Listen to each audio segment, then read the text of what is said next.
1,00,000 మంది శివభక్తులతో కలిసి మహారుద్రాక్ష పూజలో పాల్గొనండి. వెంటనే కాల్ చేసి మీ పేరును నమోదు చేసుకోండి.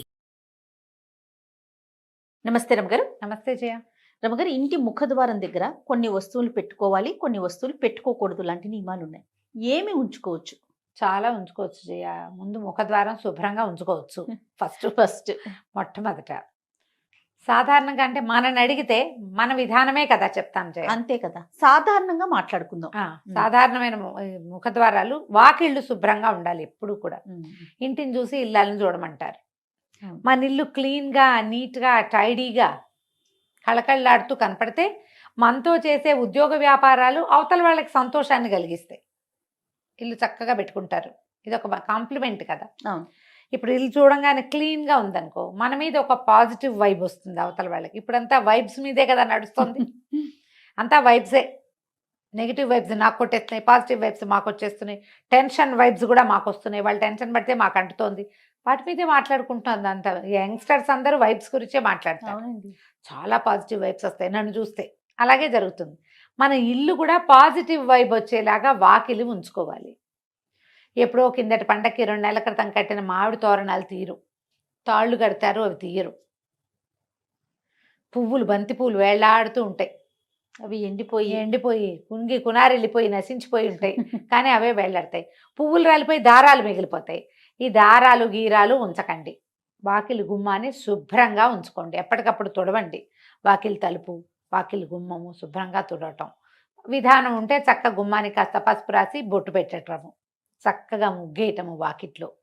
ఈ జాజు అవి రాసి ఏదో డిజైన్ అంతా చేయలేకపోయినా ఓకే, మనకు వచ్చింది ఏదో. వాకిలి శుభ్రంగా ఉంచి ఓ తెల్లటి ముగ్గు ఒకటి కనపడుతుంటే కళగా ఉంటుంది. Positive vibe. ఎప్పుడు వాకిళ్ళకి ముందుగా చీపుళ్ళు పెట్టద్దు. వాకిలి గుమ్మాల కానించి వాకిలి తొలవాకిలి గుమ్మం వెనకాల, తలుపు వెనకాల చీపుర్లు గీపుర్లు పెట్టబోకండి. చీపురు, చేట, బూజుకర్ర, చెప్పులు తలవాకిలి దగ్గర పెట్టద్దు. ఇవేవి మీకు పాజిటివ్ వైబ్ని కలిగించవు. వెగటుగా, ఆడ్ మ్యాన్ అవుట్ లాగా, ఉండకూడదు ఏదో ఉన్నట్టుగా అలాంటి భావాలు కలిగిస్తాయి. వాస్తురీత్యా చెప్పట్లేదమ్మా, జనరల్గా చెప్తున్నా. వాకిలి గుమ్మం ఎదురుగుండా చెప్పులు విడవకండి. గుమ్మానికి పక్కగా విడవటం అలవాటు చేసుకోండి. ఎవరింటికైనా వెళ్ళినా కూడా అంతే, గుమ్మం ఎదురుగుండా విప్పద్దు. చెప్పులు విప్పి గుమ్మంలోకి వెళ్ళండి. ఏదైనా ముగ్గేసుకున్నారట్టుగా ముగ్గులు తొక్కుంటూ వెళ్ళిపోబోకండి. పిల్లలు ముగ్గు తొక్కితే ముగ్గుంది తొక్కద్దు అని చిన్నతనంలో చెప్పండి. చాలామంది ఆడపిల్లలను కూడా చూస్తాను నేను. చక్కగా ముగ్గేసుకుంటారు ఎదురింటి వాళ్ళు, ఎవడో ముగ్గులు తొక్కుంటూ పోతారు. ముగ్గు ఏదో ఒక పవిత్రమైన భావంతో, ఇప్పుడు వాళ్ళ ఫీలింగ్స్ కదమ్మా అవి. అంతే కదా, వాళ్ళ భావాలు, మనోభావం అది. దాన్ని తొక్కేస్తే ఎలాగా? తప్పు కదా. అవును, ఆ పని చేయకూడదు. ముగ్గులు తొక్కకూడదు, గుమ్మం తొక్కకూడదు. ఈ 2 నేర్పించాలి. గుమ్మాల మీద నిలబడకూడదు. చాలా మందిని ఇటీవల చూస్తాను, మామూలుగా మనం పసుపు కలర్ వేయించుకుని డిజైన్ వేయించుకున్నాం అనుకో, శాస్త్రానికి ఏదో ఒక పసుపు చుక్క పెట్టుకోవచ్చు. పండగలకి చక్కగా తోరణాలు కట్టడం, కలర్ఫుల్గా ఏవైనా తోరణాలు వేసుకునే వాళ్ళు కూడా కనిపిస్తారు. గుమ్మం పైన ఓ వినాయకుడు బొమ్మ, ఒక కళ్ళదిష్టి వినాయకుడు, లేకపోతే ఏదైనా పటికో, ఏదైనా నల్లటి బట్టలోనో ఎర్రటి వస్త్రంలోనో కట్టిన పటిక కానీ, కొబ్బరికాయ కానీ కట్టుకుంటారు. అది గుమ్మానికి కట్టరు, గుమ్మం పైన కడతారు కదా. అవును, గుమ్మానికి ఏమైనా రంగులు పూసలు, తోరణాలు మీరు కట్టుకుంటే కట్టుకోండి, మాకేం అభ్యంతరం లేదు. ప్లాస్టిక్ అవాయిడ్ చేయండి దయచేసి. ఏదైనా ఊలువి పూసలువి కడితే వాటిని శుభ్రంగా దులిపి ఉంచుకోండి ఎప్పటికప్పుడు. ఎప్పుడు ఒకటే కాకుండా మార్చుకుంటూ ఉండండి. కొంచెం కలర్ఫుల్గా మనకి బాగుంటుంది. చెప్పులు పెట్టద్దు. ఈ గుమ్మం మీద కూడా పసుపు రాసి, గుమ్మానికి పసుపు రాసి బొట్లు పెడతారా, గుమ్మం మీద ముగ్గేసే పందా కూడా కనపడుతుంది. మీద ముగ్గేసి పసుపు కుంకాలు పెట్టారనుకోండి, ప్రతి వాళ్ళ కాళ్ళు పడతాయి వాటి మీద. ఇల్లంతా కూడా అదే అవుతుంది. ఇల్లంతా అవుతుంది. ఒక కథ అయితే పసుపులు కుంకాలు తొక్కే పదార్థాలు కావమ్మా, పెట్టుకోకూడదు. అట్లా గుమ్మ అంచుకు పెడతాం. ఇప్పుడు ఇట్లా మండిగా ఉంటుందా, గడపకి పెడతాం. ఈ పక్క 2 ద్వారబంధం ఉంటుంది కదా, 2 పక్కల గుమ్మాలకు 2 పక్కల పెట్టుకోవచ్చు. దీని మీద ముగ్గు వేసే అలవాటు ఉంటే వేసుకోండి. గుమ్మం మీద ముగ్గేస్తారు. ఒక కర్ణాటక వాళ్ళు, నాకు గుర్తుంది కర్ణాటక అని, అంటే మరి పూర్తి కర్ణాటక కాదు, బార్డర్స్ వాళ్ళు, అనంతపురం వాళ్ళు. మా ఇంటి ఎదురు కూడా ఒక 4 నెలలు ఉన్నారు. ఒక పాప ఉంది, ఏదో చదువుకుంటుంది, పెళ్ళయింది, కానీ కొత్తగా పెళ్ళయింది. ఆ పిల్లకి ఏదో కాలేజీ ఉందని ఇల్లు తీసుకుని ఉంచారు. వాళ్ళ అమ్మగారు ఉండేవారు. పొద్దుటి పూట ఆవిడ శ్రద్ధగా బాస్పెట్లు వేసుకుని గుమ్మం దగ్గర కూర్చుని గుమ్మం తుడిచి ఓల్డ్ అంతసేపు వేసేవాళ్ళు ముగ్గు. బొట్లు పెట్టి ఒక అగరత్తు వెలిగించి ద్వార గౌరి గడప గౌరికి పూజ చేసేవారు ఎవ్రీడే. అబ్బా ఎవ్రీడే చూసాను జయ నేను. వాళ్ళ పద్ధతి అది. వాళ్ళ పద్ధతి నాకు భలే సంతోషంగా ఉండేది, బాగుండేది. మనం కూడా చేద్దంటే మనకు ఆ పందా లేదు అసలు. గడప గౌరి అని ఒక నోము ఉంది, ఏడాది పాటో 2 ఏళ్ళ పాటో చేస్తారు, నాకు బాగా తెలియదు. కానీ గడప గౌరి నోము అని ఉంది, రోజు గడపకు బొట్టు పెట్టాలి.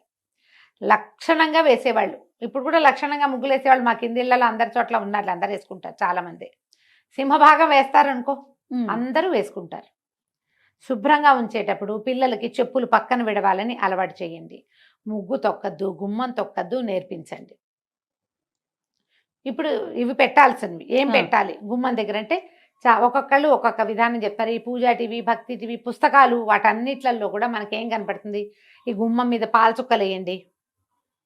అటు ఇటు పాల చుక్కలు వేస్తే లక్ష్మీదేవి ఇంట్లోకి వస్తుంది. నేనైతే నమ్మనమ్మా, మీరేమనుకోకండి. నేను వినలేదు రమ్మగారు. ఓకే. పాల ప్యాకెట్ కట్ చేసి 2 చుక్కలు పోస్తారు, ఆ పాలు ఇట్లా ప్రవహిస్తాయి. పాలు పొంగినట్టు స్త్రీలు పొంగుతాయిట. ఏం పొంగుతాయో, పచ్చి పాల చుక్కలు మీరు గుమ్మం మీద వేయటం వల్ల చీమలు దోమలు చేరుతాయి. మొదటిది.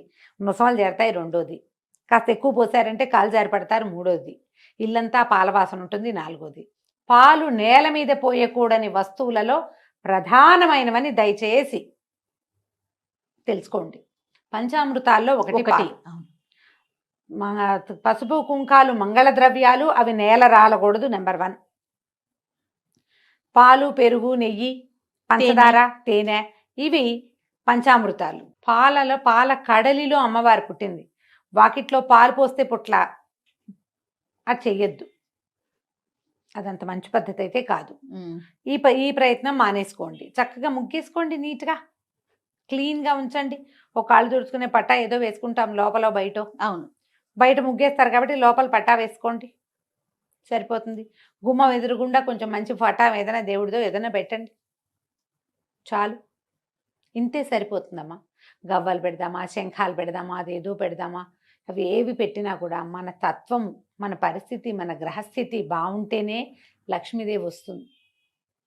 వీటి వల్ల పెద్దగా ఏం ప్రయోజనం ఉండదు.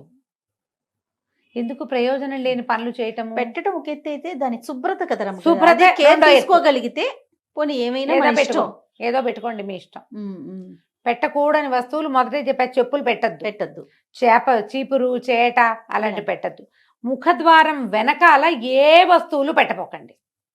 డోర్కి వెనకాల ఖాళీ ఉంచండి చక్కగా. తలుపు వెనకాల ఏమైనా తగిలించటము, గొడుగులు తగిలించుకోవటము చేస్తాం మనం. దాన్ని ఆనుకునే దాని వెనకాలే చెప్పులు స్టాండు పెట్టద్దు, అదొద్దు. పెడుతున్నారు ఐడియాస్, స్పేస్ సేవింగ్ ఐడియాలు. ఒక్క వాకిలి తలుపుని వదిలేసి ఇంట్లో ఎక్కడైనా స్పేస్ సేవింగ్ చేసుకోండి. ఈ ఒక్కటి మాత్రం వదిలిపెట్టండి. ఈ రకమైన స్పేసు, వైశాల్యము, ఖాళీదనము, ఇవన్నీ కూడా పాజిటివ్ ఫోర్స్. విశాలంగా కనపడడం, కోసీగా ఉండకూడదు, విశాలంగా కనపడాలి, తెరిపిగా ఉండాలి, శుభ్రంగా ఉండాలి. ఇవే మనకి పాజిటివ్ ఎనర్జీని తీసుకొస్తాయి. వాకిలి ఎదురుగుండా కనపడేలాగా ఏదైనా రంగులు, పువ్వులు పెట్టుకోవటము. గుమ్మంలో ఇచ్చి రాగానే కొంచెం కలర్ఫుల్గా పువ్వులు, నీళ్ళల్లో పువ్వులు వేసి పెడతారు. ఓ కృష్ణమూర్తి చక్కగా మురళి ఊదుతున్నవాడు, ఓ గోవు పిల్ల, ఆవు దూడ పెట్టుకుంటాము. అట్లా ఏదైనా కొంచెం బ్రైట్గా బాగా కనపడే రకంగా గుమ్మం దగ్గర ఉంచుకుంటే ఇల్లు కొంచెం పాజిటివ్ ఎనర్జీస్ని తీసుకుంటుంది. వీటిలలో మీ సొంత ఐడియాలు చాలా ఉంటాయి. అవును, వాళ్ళని వాకిలంతా ముగ్గులేస్తారు. వాకిలంతా వేసామనుకో, గుమ్మం దాటేటప్పుడు ఎట్ట దాటుతారు? అది ఇబ్బంది అవుతుంది కదా. ఆ ముగ్గు తొక్కకుండా రాలేరు కదా. చిట్టి ముగ్గు వేసుకోండి. ఏ పండగలప్పుడు పెద్ద ముగ్గు వేసుకోవచ్చు, కానీ ఈ బాల్కనీస్ ఎంతంత ఉంటాయి అపార్ట్మెంట్లో, 5x5, 4x4 అంతే ఉంటుంది. వాకిలి నిండా ముగ్గేస్తే చక్కగా చిట్టి ముగ్గు చందమామలాగా వేయండి మధ్యలో. అవును, ఆ ముగ్గుల దగ్గర కూడా కొట్టుకుంటారు అమ్మగారు. ఎదురు బదురు గుమ్మాలు అయితే మాది పెద్దది రావాలి, మీది చిన్నది రావాలి, ఇలాంటి ఇష్యూస్ కూడా. ఇద్దరు కలిసి ఒక కామన్ కన్వెన్షన్ పెట్టుకుంటే 2 ఇళ్ళకి సరిపడా పెద్ద ముగ్గేస్తుంది, అయిపోతుంది. అలా కూడా ఉంటాయి. ఇది మా వాకిలి, ఇది మీ వాకిలి, కొట్లాట్లన్నీ ఉంటాయి. మరి ఏం చేస్తాను చెయ్య. ఇప్పుడంతా అపార్ట్మెంట్లు వచ్చాక అన్ని సూక్ష్మంలో మోక్షాలే అవన్నీ కదా. వాకిలి గుమ్మానికి కుడి వైపులా ఎడం వైపున మీకు ఏదైనా బాల్కనీ ఉన్నా, తెరిపి ఉన్నా, ఏదైనా ఆకుపచ్చగా మొక్కలు పెట్టుకోండి. పువ్వులు పూసేవి పెట్టుకోగలిగితే మంచిదే. లేని పక్షంలో గ్రీన్గా కనపడేటట్టుగా ఏదైనా పెట్టుకోండి. ఆ ప్రాంతాలు కొంచెం శుభ్రంగా ఉంచుకోండి. అంతే చేయగలుగుతాం కదా, అంతకంటే అంతే. చేయగలమా, ఏమైనా చేయమని. ఇంకా అంతకు మించి ఇప్పుడు ఇంకేముంటాయి రమ్మగారు? ఇండిపెండెంట్ ఇళ్ళు అయితే మీకు మేము చెప్పేది ఏం లేదు, అంతే కదా, బ్రహ్మాండమైన ఇళ్ళు మన ఇష్టం ఏదైనా చేసుకోవచ్చు. ఏదైనా చేయొచ్చు, గ్రీనరీ పెట్టచ్చు, చక్కగా నెమలి పించాలు పెట్టచ్చు, ఓ కృష్ణుని పెట్టచ్చు, ఓ వినాయకుడిని పెట్టచ్చు. మర్చిపోయిన రమ్మగారు, చెప్పుల స్టాండ్ బయట పెట్టుకుంటున్నాం కదా ఇప్పుడు అపార్ట్మెంట్స్ లో చూద్దాం, దాని మీద పాత్రలు పెట్టి నీళ్లు పోసి పువ్వులు పెట్టేది కొంతమందిని చూస్తుంటాం. దేవుని ప్రతిమలు కూడా పెడుతున్నారు రమ్మగారు, అవి పెట్టుకోవచ్చా? ఏమంత వినటానికి బాగుండలేదు కదా. కదా, చెప్పుల స్టాండ్ మీద పెడుతున్నాము అంటే ఏదో వెగటగా లేదు, చెప్పులు తగులుతూ ఉంటాయి కదా, స్టాండ్ కింద ఉంటుంది, అదే మొత్తం షెల్ఫ్లతోనే చేసుకుంటున్నాం కదా. చేసుకుంటున్నాము. పైన డెకరేట్ చేస్తున్నారు, చక్కగా అలంకరించి పాట్ పెట్టి అందులో పువ్వులేసి, పూల మొక్కలు పెట్టుకోండి పోనీ. పువ్వులే నీళ్ళల్లో పువ్వులు వేసి పెట్టడం, అది ఒకటి. మీరు అన్నట్టు కృష్ణుడి బొమ్మ, లాఫింగ్ బుద్ధాసో, ఈ దేవుడి లాఫింగ్ బుద్ధ ప్రతిమ కాదో నేను చెప్పలేను, దేవుడి ప్రతిమలు పెట్టకండి చెప్పుల స్టాండ్ మీద. మీరు ఇది పళ్ళెంలో పోసి ఏదైనా పాత్ర, మట్టి పాత్రలు దొరుకుతాయి ఇప్పుడు, రంగులు రంగులు ఈ శిల్పారామంలోనూ అక్కడ దొరుకుతాయి, దాని నిండా నీళ్లు పోసి పువ్వులు పెట్టుకోండి మీ ఇష్టం. ప్రతిమలు మాత్రం పెట్టకండి, ప్రతిమలు అలాంటి చోట పెట్టేవి కాదు. ప్రతిమలు పెట్టిన చోట చెప్పులు, అలుగుడ్డలు, చీపుళ్ళు అవి పెట్టద్దు. దానికంటే ఇది బెటర్. పువ్వులు ఏదైనా డెకరేటివ్ ప్లాంట్స్ పెట్టుకోవచ్చు కదా, పువ్వులు కూడా కాకుండా. ప్లాస్టిక్ అంటారా? ఎందుకు కాదు, ఇప్పుడు మనకి చక్కగా ఇండోర్ ప్లాంట్స్, ఆటే ఎండరాని చోట మనం పెట్టుకునేందుకు 30 రకాల మొక్కలు వచ్చాయి కదమ్మా ఇప్పుడు. ఇండోర్ ఏమైనా ప్లాంట్స్ పెట్టుకోవచ్చుగా 2-3 ప్లాంట్స్ చక్కగా మంచి వస్తుంది. కొన్ని అయితే ఈ స్నేక్ ప్లాంట్ వాటితోటి ఇది ఆక్సిజన్ కూడా వస్తుంది అంటున్నారు బాగా. మరి అలాంటివి ఏమైనా చూసి పెట్టుకోండి హాయిగా. పువ్వులు కూడా అంత అడ్వైజబుల్ అయితే కాదు.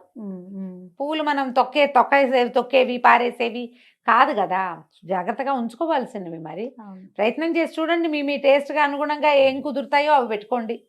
నేనైతే ఇండోర్ ప్లాంట్స్ చెప్తాను అవును, బాగుంటాయి. హాయిగా 2-3 మొక్కలు పెట్టుకుంటే పడతానే ఉంటాయి. ఎప్పుడైనా ఒకసారి చెప్పులు పైన పెట్టాల్సి వస్తే ఎక్కడ పెడతాం? ఈ దేవుళ్ళని, ఈ పువ్వుల్ని పెడితే వాటిని ఎత్తున పెట్టలేం కదా, అవును కదా, పెట్టకూడదు కదా. దాని బదులు ఇలాంటివి ఏమైనా పెట్టుకుంటే సరిపోతుంది.